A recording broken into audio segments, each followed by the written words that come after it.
Hi guys and welcome back to the Mighty Blues. My name is of course Cameron. Welcome back today to another video. It is Thursday. Hope you all are doing well. It is the game preview. Everton taking on West Ham United on Sunday afternoon. 1 p.m. kickoff, which is a little bit of a strange one. Can't remember the last time Everton had a 1 p.m. kickoff, if ever. In fact, I can't remember the last time I watched a 1 p.m. kickoff in the Premier League, period. Never mind Everton. But it is a 1 p.m. kickoff at the London Stadium. Of course, Sean Dyche's side look to avenge the defeat in the Merseyside derby by travelling to David Moyes' West Ham United team, a side that currently sit ninth in the Premier League. 4 wins, 2 draws and 3 defeats, giving them 14 points, double the points tally that Everton have currently got. And this will, without a doubt, be a difficult game for Sean Dyche's Everton side. West Ham obviously have got a lot of quality within their rankings. Players like Jared Bowen, who I think is an absolutely fantastic player and has had a fantastic season so far. James Ward-Prowse, of course, who signed from Southampton in the summer and once again has had a really impressive start to the season. They've obviously got Mohamed Kudus there, who we know quite well as Evertonians, a player that Everton were desperate to sign, very nearly did sign, unfortunately didn't. He's ended up going to West Ham and he's really impressed during the short time that he's been there so far. Obviously they've got the likes of Paqueta, they've got Alvarez who come in the summer as well and done really well, Antonio, and you know, a lot of talented players in there, a lot of talented attacking players as well. I think West Ham are a really exciting side going forward and can definitely hurt teams, and you know, it will definitely be a task for Sean Dyche and this Everton team to keep that West Ham United forward line out and stop them from scoring. Yeah, like I said, it'll be a difficult game, quite fitting really, that obviously with the news that we've had this week regarding the unfortunate and extremely sad passing of Bill Kenwright. Obviously, David Moyes is somebody that also is synonymous with Everton Football Club, and certainly Bill Kenwright's time at Everton Football Club. I feel like when you look back at, you know, the time that Bill Kenwright had with Everton, obviously the last few years, it's not particularly gone as well as maybe he would have liked, to say the least. But the times in where Everton were at their best in my lifetime, I'm not saying at their best in the entirety of history, because obviously the 80s we were brilliant and the 60s, etc. But in my lifetime, you know, the best I've seen Everton was those times under David Moyes, where, you know, we were fighting for European competitions pretty much every year. We were ruthless at home. Goodison Park was a real bear pit. We were solid away. We were the sort of dogs of war, everybody against us. That was the mentality that was created by David Moyes, who was effectively allowed to run the football club on his own by Bill Kenwright. So I think it is, you know, it's quite fitting that obviously the first game back, which will obviously be a massive tribute to Bill Kenwright, will be, you know, obviously David Moyes will be in the opposition dugout, somebody that had a very personal relationship with Bill Kenwright, and I'm sure David is hating as much as all of us at this time. But for Sean Dyche, ultimately it's about getting back to winning ways. We've had a extremely difficult week. I think that goes without saying as Evertonians, both on and off the pitch. The Merseyside derby last week was a fixture that, as I've said 150 times before, despite the fact that people don't seem to be listening, it was a game that we may well have lost anyway, regardless of any bad refereeing decisions, regardless of any blatant bias against us. We may well still have lost that game, but the fact that, you know, we had the incident with Kunate when we were down to 10 men and it was at 0-0, and that could have changed the game, etc. It was just a real kick in the teeth. Obviously, we had the terrible news a couple of days ago surrounding Bill Kenwright. We then had an article yesterday which we discussed about Everton's potential 12-point deduction, or certainly that's what the Premier League are wanting for Everton if they are found guilty of the FFP breach. And we spoke about how ill-timed that article was, and how the media in this country really is a poison, and love to kick people while they're down, and that's certainly what's happened. So I think it's fair to say it's been a very rough last sort of 5 to 6 days to be an Evertonian and to be involved with Everton Football Club. And hopefully this game on Sunday, we don't know whether or not we'll have had the verdict from the FFP sort of outcome before then, but, you know, on the assumption that we haven't, because, you know, obviously it's the weekend tomorrow or Saturday, and maybe we'll hear next week, who knows. But Sunday is a big opportunity for Everton to bounce back. It'll be a difficult game. We have not got a great record at the London Stadium whatsoever. We had a relatively decent record at the Bowling Ground, certainly towards the last few years of it, but at London Stadium, I know we've won a couple of times there over the years, but the last few years, certainly, we haven't had a particularly good time there. I've been there a couple of times in the last 2 years, and you know, we've been beaten pretty comfortably in those games. So hopefully we see a difference on Sunday. Similar to when we went into the Merseyside derby, really, I think Everton are a better team away from home. I think Sean Dyche's style and Sean Dyche's systems and the way Sean Dyche likes to play and the way Sean Dyche likes to set his teams up is much more suited for going away from home than it is at Goodison Park. I think when the responsibility is on Everton to attack, when the responsibility is on Everton to get forward, to break teams down, to be the aggressor, to be the attacking team, I think that's ultimately when we struggle. Whereas when we go away from home, especially against sides that are in the bracket of West Ham, likes of Villa, the likes of Brentford, who, okay, you might say, well, Villa are better than West Ham, but they're in that same sort of bracket. They're not one of the worst teams in the league, and they're not a Manchester City or an Arsenal.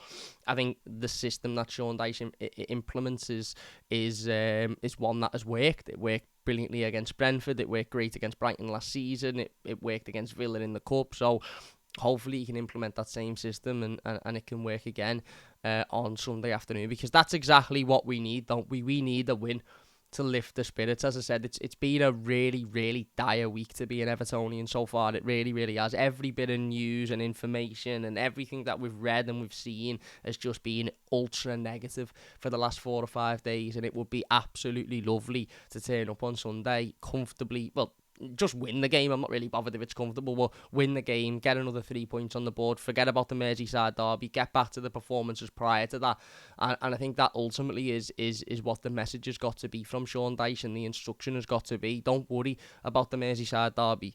You know, it was a game of football that we lost against a very good side, a side that ultimately are better than us and have got more quality than us, but he doesn't even have to say that, really, does he, Sean Dyche? All Sean Dyche has to say is we lost that game due to a dodgy refereeing decision. And whilst, you know, we may be able to discuss whether or not Everton would have lost the game either way, the evidence is there that at 0-0 we were robbed and a decision went against us that shouldn't have, and that could have changed the outcome of the game. So, look, I know it's never easy to look past the Merseyside derby defeat and get over the Merseyside derby defeat as per se, but I think the players have got a perfect reason in there to sort of look and think, do you know what? We were done out of that, and that's not entirely our fault. And the performance in general, I think, was pretty solid. It was exactly what I expected it to be. All of these idiots that think Everton are disgraceful and disgusting for not turning up and trying to go toe-to-toe with Liverpool, you don't understand football. You simply don't understand football, and you shouldn't be watching football because you don't understand it. So what's the point? The idea in those games is to go to defend and try and hit on the counter-attack. I'm not saying we were great, because we weren't. When we had the ball, we weren't good enough, but the defensive play, the aggression, the passion, the energy was all there. So there's a lot of positives to take from that Merseyside derby defeat, and ultimately I think we can take them into the game on Sunday and hopefully produce a better result, and it would be a really nice end to what has been a pretty awful week, as I've said. For those wondering why we're doing this preview on a Thursday and not on a usual Friday, I know the game's on a Sunday, so you might be thinking, bloody hell, Cam, you're a bit early with this. It's my birthday tomorrow, and my girlfriend is taking me away for the weekend. We're going somewhere I haven't got a clue about, and we're leaving today in about an hour or so. So I didn't want to have to sit and do a preview tomorrow whilst I'm meant to be enjoying my birthday, and I didn't want to, have to interrupt what I know will be a really nice and lovely weekend away with my girlfriend, to talk about Everton. So I thought, you know what, we'll just do it on a Thursday, and then I can go and enjoy myself then. I'm back before the game anyway, so the instant match reaction and player ratings will all be up for that, so don't worry about that one. As I said, West Ham obviously have had I think you would class it as a decent start to the season for them. Did lose quite heavily 4-1 to Aston Villa last time out, but again, one of those games where you sort of strike it off a little bit like the Villa-Brighton game a few weeks ago. Nobody watched that and thought, oh my god, Brighton are now absolutely in the mud. Brighton are terrible. It was almost just like a one-off, and this was very similar for me. Drew 2-2 with Newcastle. the week prior to that in their last game at the London Stadium, which is actually quite an impressive result considering what Newcastle are doing at the moment. Obviously, they won in the Europa League against Freiburg. Before that, their last Premier League win was against Sheffield United at the London Stadium the end of September. And obviously, they'd lost to Liverpool. They'd won a couple of Europa League games and EFL Cup games. Lost to Manchester City, beat Luton, beat Brighton away, which is a big, big result. Beat Chelsea at home with 10 men as well. So they've had a lot of positive results this season. As I said, Brighton away, Chelsea at home. Obviously, they've lost to Liverpool and Manchester City, but, again, that sort of is what it is, isn't it? I suppose a lot of teams will lose to those sides, but there's absolutely no doubting that this West Ham side is a side filled with creative attacking quality and players that are definitely exciting and certainly at home. At London Stadium, it's a difficult place to go and it's a difficult place to win. They've got a lot of physicality as well in there. The likes of Antonio, Kurt Zouma, they all sort of always cause Everton issues. Antonio always causes us issues, even if he doesn't score. His physicality, his strength, his desire on the ball, his size, it always causes Everton problems. And hopefully that's something that Jared Branthwaite and James Tarkowski can deal with on Sunday. But yeah, like I said, it would be lovely for Everton to turn up and win this game of football, not only for our league position and for the season ahead and all of that sort of stuff, but it'd just be lovely for us to be able to have a bit of positivity about the football club because, like I said, not only is this week been an absolutely terrible week, but it just feels at the moment that everything you read about Everton, everything you see about Everton, every bit of content we consume about our football club, the football club that we love, the football club that means the world to us, it feels like every single bit of content we read about it at the moment is negative, is, doomsday sort of. Everton could get a 12-point deduction, which would see us relegated if it does come into play. How likely is it to come into play? We don't know. Everton this, Everton that, Everton's new owners have done this, Everton's new owners have done that. It's just all a lot of negative media attention at the moment, and as I said, that article yesterday was disgracefully timed, and the people at the Telegraph should take a look at themselves and be disgusted with their actions, but they won't, because that's what the British media is, and they absolutely thrive off things like that. But as I said, it would be lovely for Sean Dyche to sort of take the attention away from all the negativity, set his team up and go out and win on Sunday. And it would also do massive favours for Sean Dyche as well, because let's not forget the manager is still under pressure. The manager's record so far in the Premier League hasn't been good enough. I know we can talk about XG and I know we can talk about shots on target, etc, etc, but the reality is you're judged on your results, and the results generally haven't been good enough. But if he wins on Sunday, then all of a sudden, in a really negative, dark week for the football club, he will have managed to give us a bit of positivity to be excited about. So that will help his cause a lot as well. Anyway, let's get into the Fan Hub predicted starting 11. Pardon me.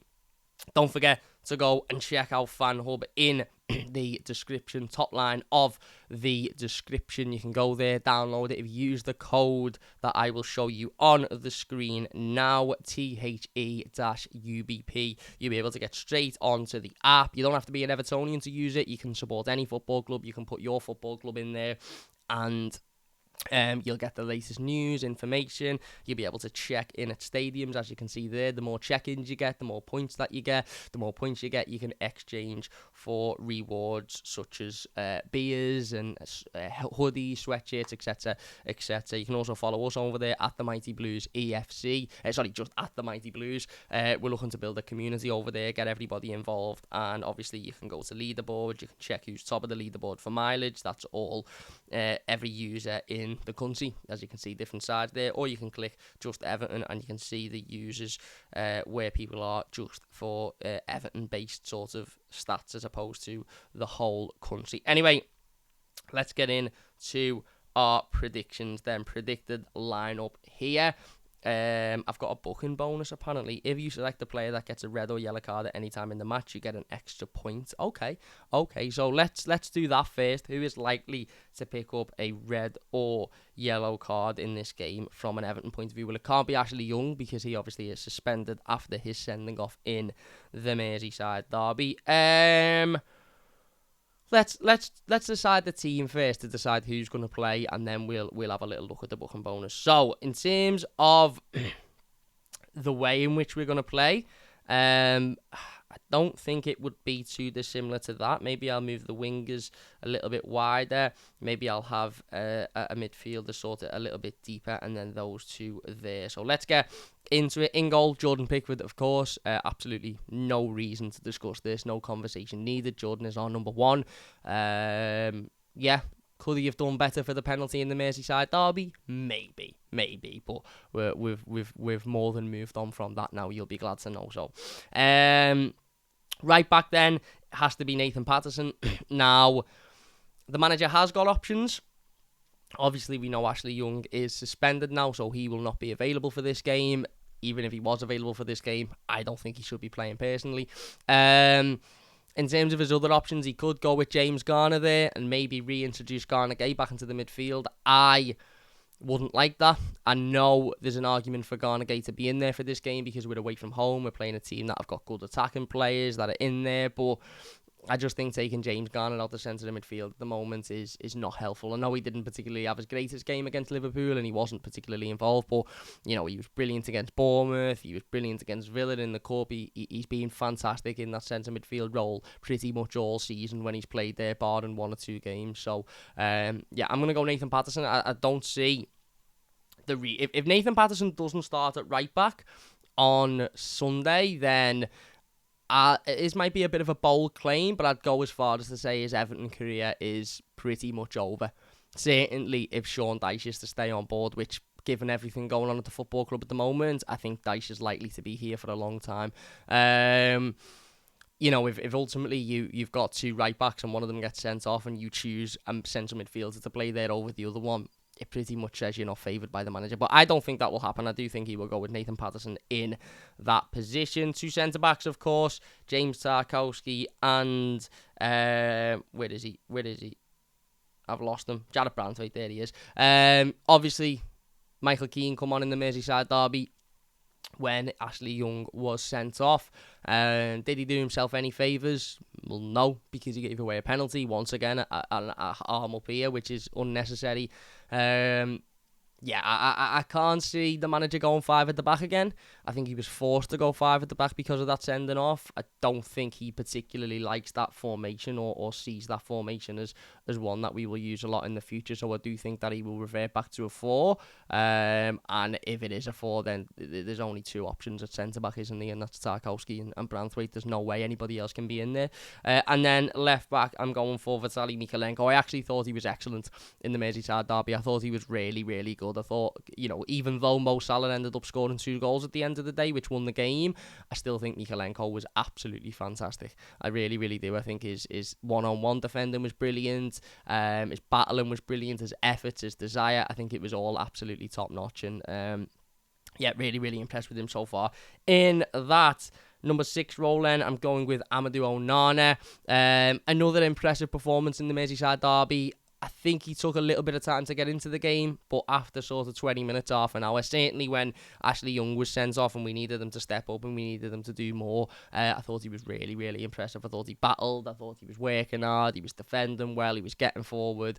I was really, really impressed with his performance on Saturday, and hopefully he can replicate that again on Sunday. And then next to him, I am going with James Garner and Abdoulaye Doucouré.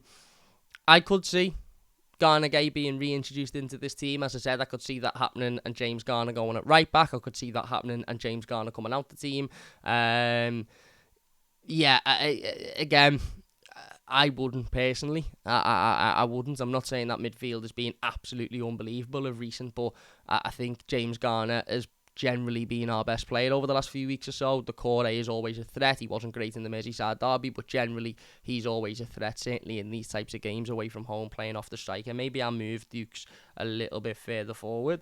Maybe that's a bit too attacking for an away game, who knows. But that's personally the midfield I would go with. I wouldn't put Garner Gay back in, but you never know, he could do. By the way, you get points on FanHub based upon how correct your predicted starting 11 is. So if I get 11 players out of 11 correct, I'll get I don't know how many points it is exact, but I'll get the maximum points. If I get 10 players, I'll get a little bit below. If I get 3 players correct, I'll get obviously not as many points. So don't forget to get your predicted starting 11s in. Not who you want to play, who you think will play, and obviously you'll get more points based upon that.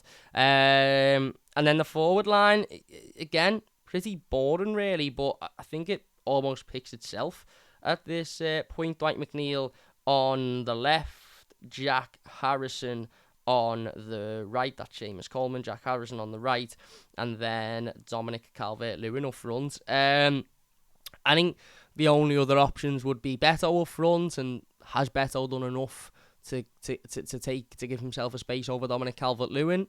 I don't think he has. Plus Dom, has got a good history against West Ham, does well against West Ham.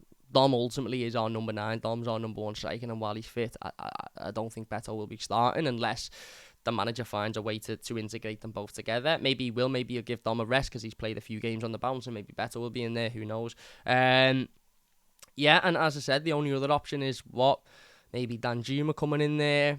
He hasn't done an awful lot when he's come off the bench. The manager doesn't seem to really fancy him at the moment, so that's what our forward line will be. I think obviously Dwight McNeil and Jack Harrison were both taken off at half time in the Merseyside derby, and that was probably slightly unfair on them, although I don't think they were great. I think they were doing all right, but I don't think they were great in the first half. But ultimately, had they have had more time, maybe they'd have been a little bit better.